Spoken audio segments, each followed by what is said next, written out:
Hey there. Welcome to another episode of Heart and Hustle, Visionary Healers, Movers, and Shakers.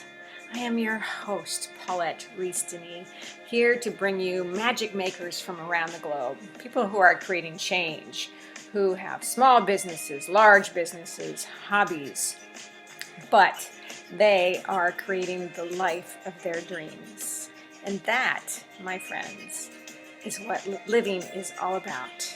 Hello, my friends. Welcome to another episode of Heart and Hustle, Visionary Healers, Movers, and Shakers. I am Paulette Rees-Denis. I am your magic maker, your movement motivator, your passion instigator, lifestyle coach, and I love bringing you entrepreneurs, healers, movers, and shakers from all over the world who are creating the life of their dreams, doing the work that they love, and bringing change to the world. And this is so important to me and also so intriguing to me because I love hearing people's stories. I love hearing people's paths of how they have changed and gotten to where they are and how they're living their dreams and creating this change to make the world a better place.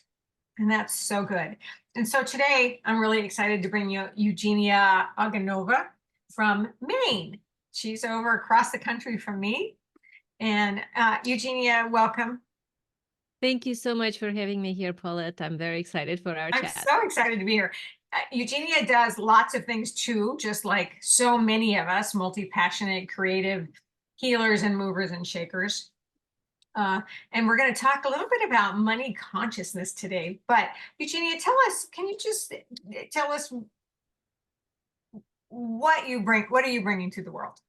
Well, that So question, many I know things. it sounds like a simple question. It's always like so big. I can say that like if we kind of categorize as to what I do is I help people understand more of who they are, what is their gift, so that they can bring that gift into the world and get paid for doing it. So that's a short of it. And And getting paid for doing it. for See, it, that's yes. the big thing. Exactly. So I kind of combination of the nonlinear magical out there stuff, which I use in business for messaging and understanding your expertise and things like that, with the practical material, like how do you actually get paid doing the thing that you love doing so that your soul mission is well resourced. So I'm a business coach, I'm a strategist, I'm a marketing coach, I'm also a Trancension mentor. I put together a lot of modalities and a lot of things that I myself figured out through my life in order to help people literally like bring their gift here and talk about that gift the right way so that money comes their way because of it. Right. So a lot of people out there probably don't know what you mean by a Trancension mentor. Can you explain that? Trancension, it's a methodology that I have developed that helps you kind of like transcend the limited view of reality, because our limited view is conditioning, programming, imprinting, and all sorts of crap that we gotten from just being alive, and underneath it is the real us. And it's the real us that can actually have a gift, that can show up and serve humanity, and that is meant to receive wealth and become a conduit for wealth. So Trancension helps you uncover the true you by releasing layers of not you. There's sort of like four main stages of understanding how to love yourself, how to be sovereign, what is your true authority, and then how to become masterful in it. So that's together is Trancension methodology that I teach. Oh, I love that so much. Oh, so good. So good. So one of the things that I find so much with a lot of my clients and a lot of my students is that they're afraid to ask for money. They're afraid to charge for what they're worth. And I'd love to talk about that with you and how to change that mindset. Um, and I mean, some of these women who have been doing this for so many years, who have been okay. So, for instance, I have a lot of dancers who start their own businesses teaching dance and opening up dance studios and that kind of thing. And some of them want to give away their classes for free. Now, there's nothing wrong with that in the right scenario, right? You know, it could be helping homeless women or whatever. Um, uh, but some of them are so afraid to step into the market or compete with the market, um, about what to charge. And it's not just dance, but there's painters and there's writers and all kinds of different artists. But Yeah. changing that mindset about us women, asking for what we're worth. Yeah, I would actually challenge that. It's not mindset, it's energetics, and it's not asking, it's being in syntropy. It's Because being in what? they're in syntropy versus separation. Syntropy is when everything is one. So let me explain what I mean. Yeah. When we are in the flow of abundance, that means we are plugged into the universe.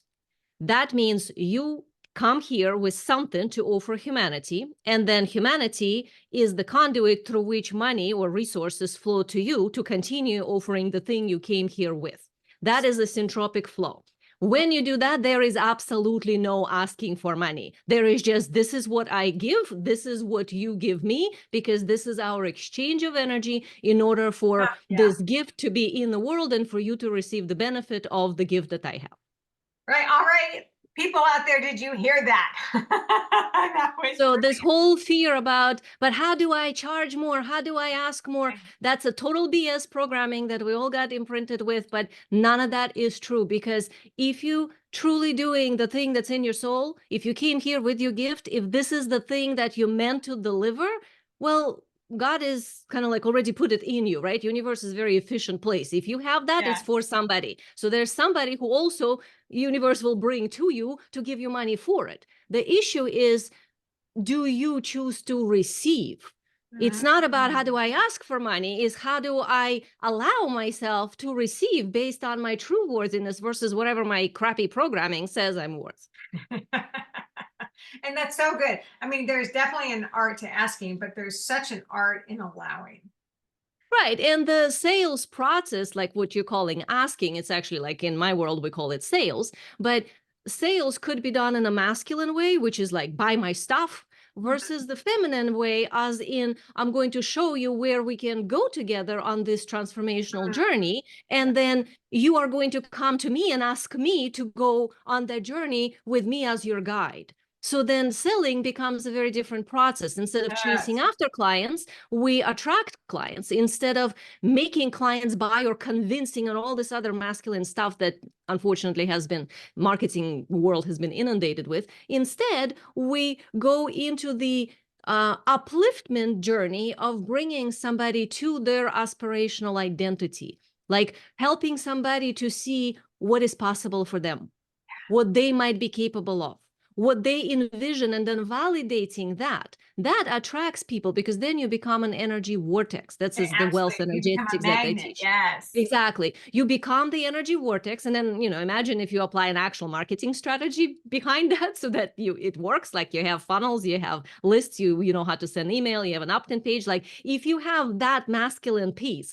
with this incredible feminine non-linear quantum stuff, whoa, magic happens. Like I've had Oh, clients who wow. came to me with $100 appointments, and now they're selling $15,000 programs, or they were super busy trying to sell this $1,000 course and they couldn't figure out how to do it. And they had like all this, how many I have to sell in order something. And it's like they were totally frazzled and frantically posting whatever on social, and it wasn't going anywhere. And now they just strategically show up in specific places, speak speak their message, be themselves, be the amazing energy imprint, and then people come to them and pay them, let's say 10,000 for their offer that used to be, something that they couldn't even sell for 1,000. So a lot of it is not a mindset is just changing the way of thinking. This is actually changing the way of being. Yes. Yes. Totally, totally get that. Totally get that. I mean, one thing has to lead to the other, but so good. And I just love so much how um, the feminine is becoming so much more prevalent. There's so much more awareness about the divine feminine and feminine in sales and heart selling, and just stepping into that power instead of the masculine energy, right?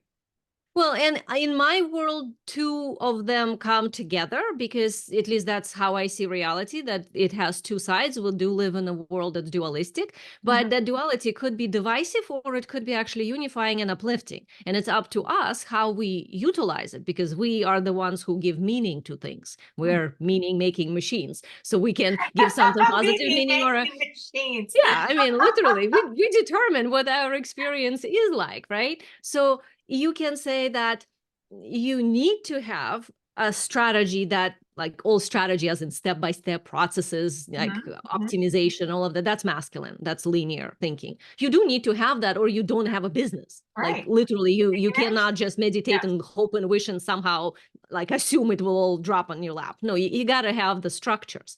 But at the same time, structures alone can very quickly make especially female business owners feel trapped, feel pressure, feel like they're forcing themselves into cookie cutter stuff that doesn't fit them, versus the feminine way, which is utilizing your soul design, like how you are uniquely made, and then uncovering, shedding the transcension thing, shedding layers of whatever's not you so you can be more you. And then that uniqueness, like inner badass magic that shows up within us, the leaders, that's what then meant to lead.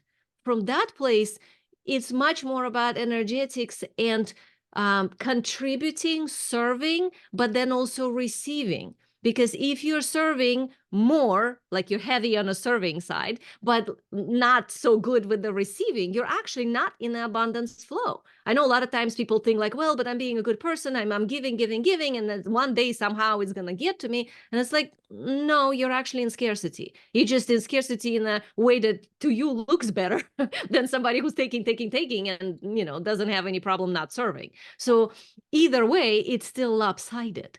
And understanding that and finally clicking into this balanced place where your worth is not based on your ego. It's not based on the skills you have or certifications or whatever the hell you studied. Like, it's not that. Your worth is based on you being unique, one-time cosmic event. You are you. There is no one ever like you. And even in another lifetime, you still will be different you. So you now is the unique, totally unique you. And you came in with some frequency that is a component of this tapestry of the universe. Like you're the piece of the puzzle without which the universe cannot exist. When you own that, that's more like your soul self identity instead of the ego identity. From that place, how can you not be worthy? You're automatically worthy. So now your job becomes not how do I ask for money, not how much is this worth, but how do I show up in the most authentic way? How do I become self-masterful so my emotional waves do not kick me out of balance every time I feel upset or anxiety or frustrated or whatever else, but instead I'm able to stay aligned no matter what? How do I become clear within my body so that I shed layers of trauma and whatever else that happened to me, so my body, instead of reacting, starts responding to life? Like that becomes the objective. And as long as you're doing that, you can charge anything you want and get paid. And there's that. Yep. Fantastic. So I want to know, I mean, I know you've written several books. How did you get into this field? I know that you said you were clairvoyant when you were young. And so, Yeah, I was born clairvoyant. So it's I have memories from all my previous lifetimes. I came in with this into this lifetime without forgetfulness that most people experience. It's a unique contract. I don't recommend it, but that's just happens to be mine. It makes for its own difficulties. But because of that, since pretty much beginning of this lifetime, even though my body was little and then had to grow up, I was aware of a lot of things that most adults were not. So by the time I was 2 years old, I was already trying to give advice to people through pictures and that's drawings. right. And people figured out that, oh, she's actually doing that. And then started to ask me, like, can you draw me the answer to this or whatever? And then try to decode what I meant and then apply, and then it would work. So by the time I was 14 years old, I already had paying clients who came to me for understanding their life purpose, their soul mission. A lot of them were business owners. And whatever my advice was somehow ended up helping them generate more money, create better sale of their product or service. And that's how I eventually realized that what's easy for me, like money is easy for me. I've always made money because I'm in this understanding of how abundance works. Right. But wealth energetics were not easy for a lot of people. And when I realized that, like, oh, something that seems so obvious, just adjust this, just own that, just speak more about this versus that, was not obvious to most people. So that's kind of how it slowly evolved into me becoming more focused on helping people, especially women, because that's my passion, to help women actually, adjust their wealth and step up into being part of the abundance flow of the universe. Nice, nice. So yeah, that's how that process happened. But from the very beginning of my life, I've always been here to serve, and I've always felt like, of course, I would receive the money as well. And then I just had to figure out how to structure my practice or my business in a way that didn't burn me out. That's the part that took a while, So, because I would be like booked for a year ahead and everything, but still miserable because I've burned out even though the money's coming. So it's like, for me, it was not about how do I get clients or money. It was more about how do I do it in the way that I have space. right. And when I That's figured what I that want part to talk out, about. that's what I started to teach more. Okay, so let's talk about that, because I really spend a lot of time focusing on that particular avenue of self-care, self-love, compassion. Uh, Again, because so many women don't allow themselves space to take care of themselves or to put themselves first, Right. right? That always goes back to the meaning you give the action. Yeah. So if the meaning of the action of self-care is, I got to take care of this thing, kind of like how you got to wash your hair or something. Well, okay, so you're going to do it for necessity so your hair doesn't look bad, but not necessarily because you always want to. But if you give it a different meaning, if it becomes like hypothetically with the hair example, every time I wash my hair, I align myself more with the universe. And then what my gift is actually becomes brighter and serves more people and enhances humanity and elevates the humankind consciousness on this planet. Now you probably would be much more motivated to wash your hair. So it's the same thing, only here we're looking at the self-care internal pieces of your own transformation. So I look at it not like you got to take care of yourself, which, like, yeah, common sense, of course you do, because you're the one running your business and helping people. Like, you got to take care of you. But it's not from that standpoint that you want to attach the meaning. The meaning needs to be, the more I take care of me, the more I am the authentic, unique me that I'm meant to be, which means the more the frequency, unique signature of my gift shines, which means it's most effective, and kind of like we're all here to serve, right? So now you're focusing that, oh, self-care is not selfish. Self-care is actually so that I can serve better. Not because then I'm rested so I can talk to somebody, but because by me taking care of me, and taking care of doesn't just mean sleep more, eat better, and like relax more and have some white space in your day when you're not thinking, and meditation. That's like basic self-care. I'm talking self-care as in increase your risk factor so you're able to make fast decisions. Self-care is also what is your way of focusing your intentions? What are you focusing on, positives or negative? That takes a lot of self-discipline to focus on the positive, to keep holding that line with the universe. Part of self-care is also, what are your expectations? Mastering your expectations is huge, because most people don't even realize that they expect bad things. They're like, well, I just want to be prepared. Well, if this happens, well, yeah, and then universe doesn't speak English, it speaks frequency. So it's going to respond to whatever the hell you put out there. So if you're putting out there that I'm afraid this will happen, universe doesn't know that you're afraid. It just knows, oh, she thinks this will happen. There you go. Yeah, So exactly right. Yeah. if you You want something become what you else, ask for. right, you have to become masterful of your broadcast. And to do that, self-care is the mastery of your broadcast. So, okay, so what do you do for yourself? So you were talking about being booked a year ahead of time, but in being in burnout. So what do you do for yourself? Well, that was in the past. That's like 10 years ago, as an Okay. example. What I have figured out is that we each have a unique soul design. So before, I kind of looked at it like different patterns, but over the years, because I've had thousands of clients now since 14 years old, I'm almost 50. So a lot. And I started to see patterns. Like, oh, these types of people do this types of thing. This, like, there are different profit potential within us. There are different ways we utilize wealth energetics. So understanding your soul design is kind of like a secret key to building your life without friction. Because when you follow what's natural for you, you can move a mountain and not even like break a sweat. Versus if you're doing something that's not natural, you're always going to feel that friction, and friction is like inner grinding, like it hurts after a Right. while, and then we get exhausted, and then we go into avoidances and resistances and all sorts of negative mindsets, and the Yeah. negative voices starts talking and so on. So the key is eliminating that friction, and we do so by being aligned to our natural way, what I call the soul design. When you understand that, and especially in application to business, you align your actions in your business to that, now you have much more natural ease. So that was kind of one of the main things I would say that I've changed in my business is I went from doing something that I kind of fell into. Well, people need me, so I just do kind of a thing. I was always there for people. I work like 7 days a week and never had a lunch break. Versus like, what is my gift? What do I actually meant to deliver? Who is this for? How do I want to position myself in the marketplace? And then from that place, open up to what are my needs. Like one of my needs is to be by the ocean. So I make sure that I go for at least 2 hour walk by the ocean every day.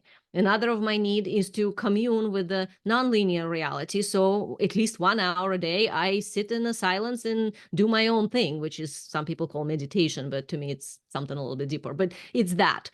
So that's like a white space, the space where there is no noise, where you get to open up so that creative ideas can come and whatever else can come. And if you don't have that, then you're just going on your mind, and mind always past references, which means you don't actually creating anything new. Like when clients come to me and say like, I'm so blocked, I can't be creative, I have writer's block, whatever. It's like, no, you have avoidance block to your own friction. We got to figure out why are you so much in friction so we can clean that up.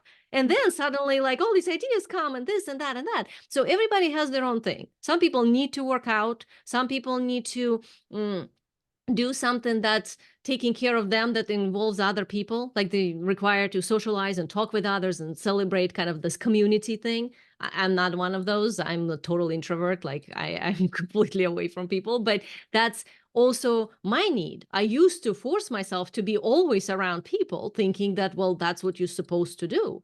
And when I realized, like, actually, that's not part of my design, and I do so much better if I don't do that. And then when I am with people, it's only to serve them.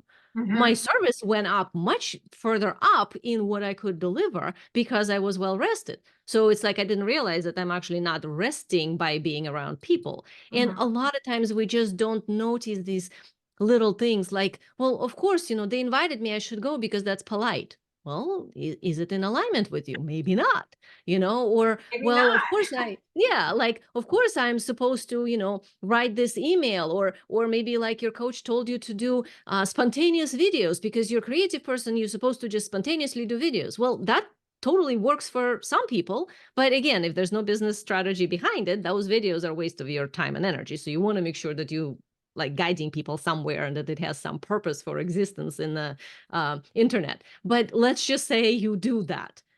If you are the design that's meant to be spontaneous, literally, like that's where your energy clicks in, then make that non-negotiable. So if you are inspired, well, then you gotta go and turn on the camera or start typing if you're a writer. And family, like whatever else going, it all gets turned off. Like they need to know that, mama's busy. Like that's it. This is your thing because you have to catch those inspiration Oh, moments yeah. because that's your design. But Yeah. there's some people who are not like that at all. Like I'm a batcher. So that means I do really well, very fast, the same activity in a massive scale. So like I could write 20 posts in 4 hours and be done. I can do 10 videos in like one day instead of doing it like whenever I'm inspired. When I'm inspired, I need to write ideas. So I have the ideas for the moment where my batching energy goes. So everybody has their own way. And if you Right. understand that, oh my God, you free up so much Oh, and I energy. think that's so hard for so many women to understand where their energy is. Like, when is your creative time of the day? Where do you feel inspired? When do you feel inspired? And do you act on it? Well, yeah, and the reason for that is, well, first of all, is because self-mastery, right? If we're not masterful, we just don't know ourselves enough, which is why this is always step one. You want to learn who you are. And secondly, it's because there's just not enough room to find yourself. Most women are so overscheduled with our lives and, Oh my gosh. whatever, family stuff, business stuff, client stuff, just obligations, that how are you going to figure out where's your creative time? You might not have any creative time because you're kind of like squished all the time. Mhm. So if, let's say, you could give yourself some time, like a week or 5 days, where you're not on vacation with the family, like that kind of a vacation, but when you're just away, like go book yourself in a hotel for 5 days, somewhere local even, so you don't have to like go somewhere, or go spend time with a friend that doesn't need to Right. It's interact like with a you much. mini spa retreat thing. Exactly. Yeah. And during that time, give yourself permission to be. And you'd notice, like, oh, here I get kind of antsy. Here I kind of get bored. Like, I need to start doing something. So that means your active energy wants to flow, And then is that active energy goes for your mind, your soul, like emotional stuff, or your body? Like, do you need to go work out? Or do you need to, dance or watch a movie or write something creative? Or do you need to like strategize, like think? So understanding these things needs space, or somebody like me who sees this stuff in people. Like, I literally see patterns. So when my clients come to me, we decode their design. We look at like, okay, how are you built? How you meant to run your business? What kind of strategies in business marketing, offer delivery, like how you meant to do this in a way that will fit you and maximize the impact of your gift so you can serve humanity at the highest level. Nice. Nice. So, okay, so I asked you what you did for you, and you threw in just a couple of things before going back into the work. But you walk on the beach 2 hours a day, you sit in silence for an hour. Yep. What else feeds you? What feeds you? Serving people feeds me. So that's the third thing I would say. So ocean is my cleansing space. Mm-hmm. That's where my body relaxes. Meditation or the silence, that's my soul space where ideas come and I get aligned. Those are completely me times with no Nice. other people. And then the rest of the time, I either study or I create something for my clients and I work with clients, because that's where I get so much inspiration from seeing somebody's transformation. Isn't that And beautiful? It's so good. I feel, yeah, like there's so much joy to see somebody who like got it, right? Like they were struggling. And then you say one thing and it's like a key that just opens something up. And they're like, oh my God, I've heard this like a million times, but this time Yes. I get this.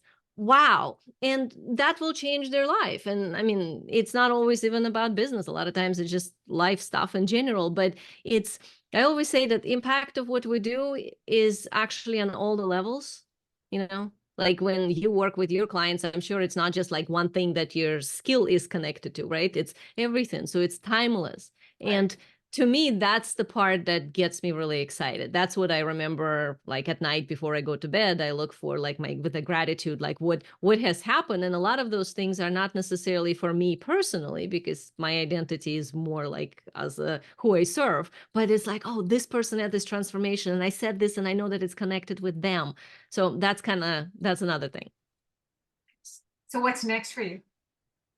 What is next for me? Well, another book of mine is coming out. This is my number 4, so I'm excited Good. about that.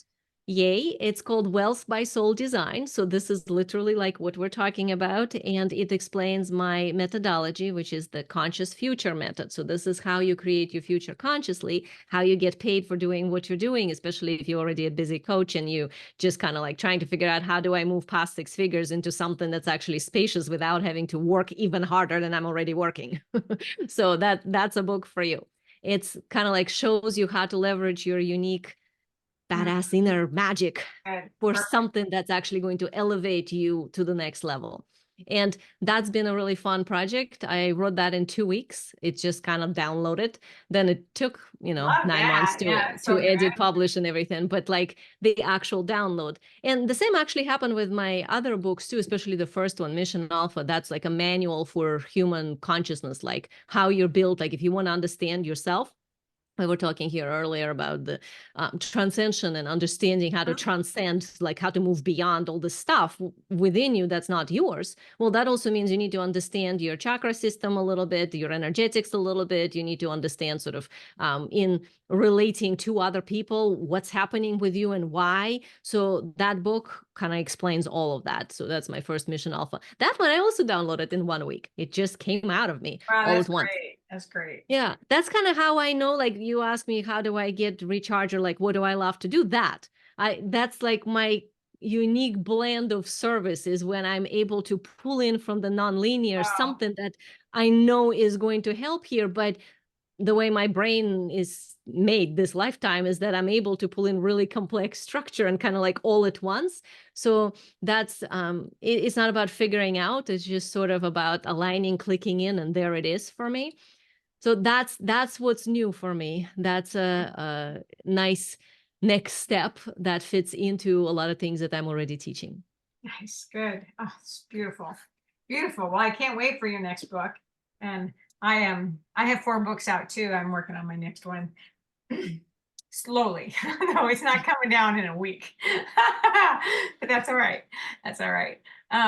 So what a pleasure to have you here and listen to you. And I hope all of you out there in Heart and Hustle Land are really giving a good listen to what Eugenia is talking about. And I mean, we're all on the same page here. We all talk kind of about the same thing, and sometimes we have different ways of bringing the same message or different words. But it's so good to step into your beauty and your universal alignment and to live your purpose and live with joy. So you bring joy to yourself so that you can bring more joy out to the world, right? So good. Exactly, exactly. It's one of the things I always tell people, if you can envision this, if you can imagine it, if like it's in your heart, then it's meant to be for you. It's possible for you. So stop questioning, can I, will it be? Like you literally, that's the law of quantum entanglement. If you can envision it, that means somewhere in the quantum field, that thing already exists. And now it's just a matter of internally aligning frequency wise to that vision. Yeah. Yeah. I always say to be a possibilitarian. Oh, yeah, perfect. Yeah, so good. Yeah. So good. So thank you for spending time with me and with all of us. I'm so happy to meet you and be able to share you with all my Heart and Hustle family. And I can't wait for your next book and to see what's next for you. And everyone out there, I always share her contact information. Please connect with her if that is a next step for you. And many blessings, many blessings, many, many blessings. Here we are stepping into the holiday seasons. If you're here in the Northern Hemisphere, we're stepping into holidays and darkness, and we're in darkness, and it's not for long, not for long. Solstice is coming up. But I love that you're here. I'm so grateful to have you in our expanding global family and to share these stories, to share these gifts, to share these ways and methods of moving forward. Eugenia, do you have anything else to say? The only closing thing I can say is that if your audience would like to know a little bit more about how I work specifically, they can go check out a free training, which is soulstrategywebinar.com, and it will show them how they can create consistent 10K months and have high ticket clients, even if they not high-end coach yet, and understand how it all works so that they can Nice. see if this is something that they can do. Nice. And I'll put that in the post too. So that's Thanks. great. Well, thank you for sharing that. Thank you for being here. Everybody, thank you for being here. Many, many blessings until we meet again.